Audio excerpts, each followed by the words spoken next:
Yang nyaman dipakainya seperti itu. Kalau memang untuk diri sendiri itu cocok, ya kita jual. Tapi Oh. kalau nggak cocok, mundur gitu. Mending cari produk baru. Oke. Daripada bikin customer kecewa.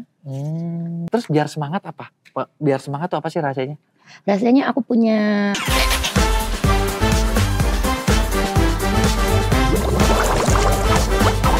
Oke, selamat datang di podcast Obrolan Afiliator Juara. Nah, hari ini nih saya bareng satu ibu yang cantik banget, cetar membahana ini di TikTok. Dengan ibu siapa, Bu? Perkenalkan dirinya, Bu. Namanya Leni. Leni. Nama akunnya Leniza. Leniza. Dan ibu ini tuh ya, tadi kita lagi acara ngomong-ngomong di sini gitu kan, dan ada AM dari TikTok juga, dan begitu dia ngangkat tangan udah tahu ini ya ibu One Set gitu ya. Seterkenal itu gitu ya. Bu, mau tanya nih, kita ngobrol-ngobrol nih ya. Ibu ngafiliat TikTok udah berapa lama sih? Hampir 3 tahun. Hampir 3 tahun. Betul. Kenapa milih jadi afiliator TikTok? Karena kan awal mula men-TikTok itu awalnya karena resign kerja. Oke, dari resign di kerja. Instansi ya. Kemudian vakum 2 tahun. Oke. Sedangkan pendapatan udah minim karena kan cuma satu yang bekerja. Oke. Anak nambah. Jadi beban anak ya. Bukan beban. Motivasi. Anak nambah, akhirnya aku harus cari tambahan penghasilan nih gitu. Cuman gimana caranya cari tambahan penghasilan tapi bisa tetap ngomong anak. Oke, disitulah browsing ketemu TikTok. Ketemu main TikTok. Betul sekali. Oke, jadi itu adalah alasannya dari situ. Betul. Nah, terus gini, ketika main TikTok ya, Ibu itu apa langsung kepikiran nih, kan kalau sekarang nih Ibu Leniza ini bisa dibilang kayak udah ke bench apa ya, udah orang tuh udah ngeh nih, One Set gitu ya. Itu kenapa milih ketemu One Setnya, sengaja nggak sengaja atau awalnya memang ya udah lagi nyobain apa aja gitu yang jadinya? Sengaja memang cari outfit yang nyaman dipakai setiap hari. Oke. Tapi tetap kece, mau dipakai buat keluar, mau ke pasar gitu. Oh, jadi pilihannya adalah memang jadi kayak target pasarnya diri memang sendiri ya? Target pasarnya adalah ibu-ibu yang pengen kemana-mana tetap tampil kece, disitulah memilih One Set. Oke, memang nih Bu, kan tadi Ibu cerita nih kan, awalnya milih TikTok buat nyari cuan lah ya, nyari untung. Emang pernah dapat paling gede dari TikTok sampai berapa sih omsetnya sebulan? Omset bisa kebeli rumah lah. Kebeli rumah, bentar. Rumah apa nih Bu? Rumah di Los Angeles? Rumah di Eropa? Rumah di Indonesia? Gede dong berarti omsetnya? Alhamdulillah. Bisa kebeli rumah cash. Bisa kebeli rumah cash? Dalam 1 bulan. Dalam 1 bulan? Cuman ngafiliatin One Set? Betul. Oke, se-ekstrim itu. Oke, gila. Ini oke. Ini segitu tuh ngapain? Live, konten, dua-duanya? Dua-duanya. Terus secara proporsi omset gimana nih? Kan seringnya banyak orang itu kalau live doang gitu loh. Kalau konten doang. Enggak, aku langsung main 2 aku. Ibu dua-duanya seimbang? Iya, karena target setiap bulan aku punya target sendiri. Oh, tiap bulan punya target sendiri. Ya. Jadi setiap hari harus menghasilkan berapa. Misal aku dalam sehari aku nggak tercapai, target sehari tercapai, berarti besoknya aku harus punya utang seperti itu. Punya utang. Gila, ini mindsetnya keren banget ya. Jadi kalau udah punya target sekian, misalnya 1M gitu ya, berarti sehari harus sekian, gak nyampe kejar lagi. Iya, kejar. Terus, besoknya harus lebih kerja keras seperti itu. Pernah dong, pasti kan kalau kayak gitu ada waktunya di mana kita gak nyampe dong, bener gak? Kalau gak nyampe gimana? Kalau gak nyampe ya cari celah lagi, gimana caranya. Entah nambah produk seperti itu, kalau memang di 1 hari itu produknya mulai turun, terlihat udah menurun, aku cari produk baru. Cari pasar, produk apa yang di tanggal sekian itu kiranya paling banyak dicari itu apa, kebutuhannya apa. Ibu gak pusing? demi cuan. Demi cuan, segitunya ya memang perjuangan seorang ibu buat anaknya itu segitunya ya. Betul, bener-bener. Karena aku punya impian buat anak-anakku. Oke. Jadi bener-bener gimana pun caranya harus nyampe. Nah, terus gini, yang saya pengen tahu nih, Ibu gimana cara ngebagi antara live sama konten biar seimbang? Banyak loh orang yang gak bisa loh. Kalau dari awal memang di-handle semua ya. Di-handle semua. Tapi untuk sekarang alhamdulillah udah punya co-host, alhamdulillah udah punya 2 co-host gitu.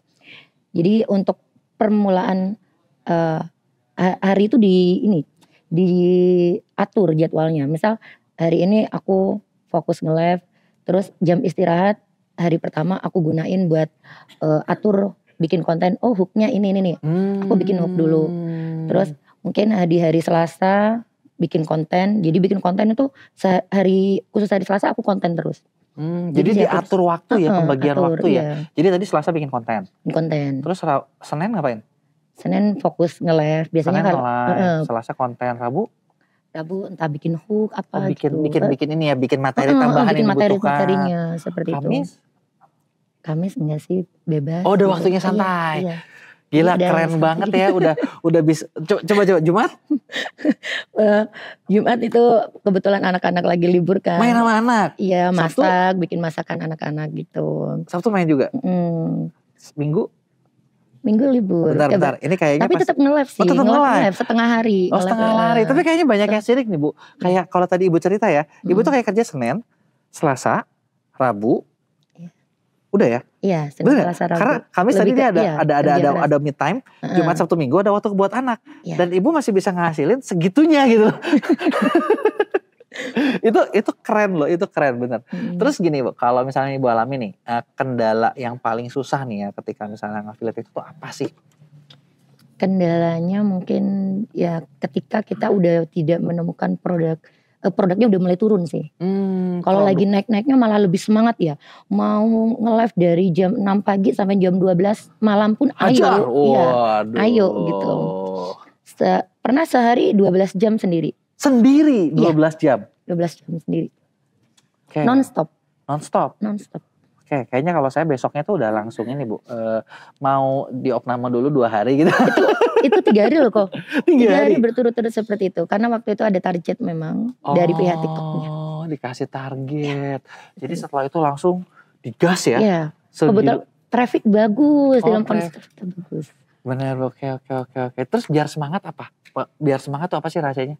Rasanya aku punya lihat viewers gitu, lagi duit twing gitu kan. Aku punya data, aku tahun ini harus punya ini. Tahun ini aku harus punya ini, misal tahun ini harus punya rumah, tahun ini aku harus punya tanah, tahun ini punya mobil, ganti mobil seperti itu. Aduh gila, asik banget. Oke. Gini Bu, terus gini, kalau misalnya kan Ibu bisa dua-duanya nih. Boleh gak spill, kalau menurut Ibu apa yang bikin orang tuh mau beli di live Ibu? Apa sih rahasianya yang bikin orang tuh kayak udah deh gue beli sekarang deh gitu? Kalau aku pribadi spill produk selalu jujur ya. Jadi spill produk selalu jujur. Plus minusnya itu apa? Mungkin dari situ orang bisa percaya.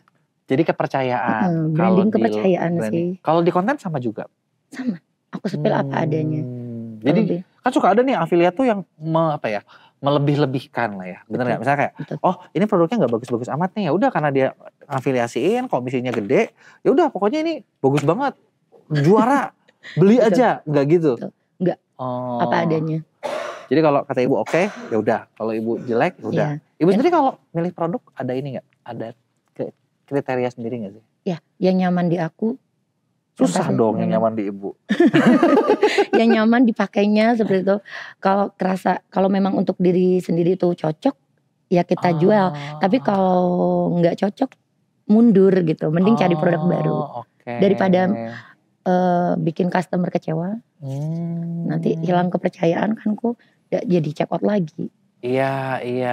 Jadi ini nih kayak faktor penting yang nggak boleh orang lupain ya. Jadi buat teman-teman nih ya yang lagi nonton, kalau mau cari baju apa? Ibu spesialisnya apa aja? Panset, baju harian, ada daster juga. Kaos-kaos seperti itu, dress kaos. Ada underwear. Ada hijab instan. Pokoknya udah semua dites sama Bu Lenisa. Gitu kan, nggak akan salah? Nggak akan salah. Dijamin ratingnya bagus. Dijamin ratingnya bagus. Kalaupun misalnya nggak terlalu bagus, dikasih tahu jeleknya di mana, gitu kan. Jadi fair, orang beli tuh nggak akan beli kucing dalam karung, gitu ya. Tidak ada overclaim, gitu ya. Bisa lihat langsung nih dikasih linknya ke akun Bu Lenisa, gitu ya. Bisa lihat di situ mau nonton live, mau nonton apa video. Ada semua, tinggal pilih yang sesuai hati ya Bu ya. Oke. Terus kalau menurut Ibu nih, apa nih yang biasanya kesalahan yang dilakuin pemula yang sebenarnya tuh kayaknya fatal gitu? Atau ibu pernah ngalamin kayak, aduh nyesel ya, coba dulu gue nggak ngelakuin ini deh, kayaknya bisa lebih berkembang, apa nih? Kalau aku lihat dari kreator-kreator pemula sekarang itu biasanya mental ya Bu. Mental. Mental. Baru 1 minggu, 2 minggu, 1 bulan nge-live, bikin konten gak ada yang check out udah mundur. Seperti Oh, itu. udahan aja? Udahan. Mentalnya kurang kuat. Kurang kuat. Terus ada pesan apa gak nih buat teman-teman yang baru mulai? Buat pemula affiliate ya, harus ya jangan mudah down, harus berusaha. Dari aku pribadi itu 2-3 bulan baru naik kok. 2-3 bulan baru naik, semangat aja, terusin aja. Betul. Gitu ya. Jangan fokus dengan satu produk, kalau memang dalam 1 bulan itu produk masih belum ada check out, coba cari produk yang lain, mungkin pindah ke produk yang lain. Misal kalau fashion, ganti lagi ke beauty, ya betul, ke home living seperti itu. Harus dicoba karena memang kita nggak tahu rezeki kita ada di mana. Iya, jadi jangan maksa ya, intinya jangan maksa. Oke, jadi kurang lebih itu obrolan ringan kita dengan Bu Leniza. Buat yang penasaran boleh lihat akunnya langsung, udah dicampilin, mau check out bisa langsung check out. Gitu ya, kalau misalnya ada yang mau tanya-tanya kalian tulis di kolom komentar, jangan lupa like dan share. Sampai jumpa di podcast-podcast kita berikutnya. Bye-bye.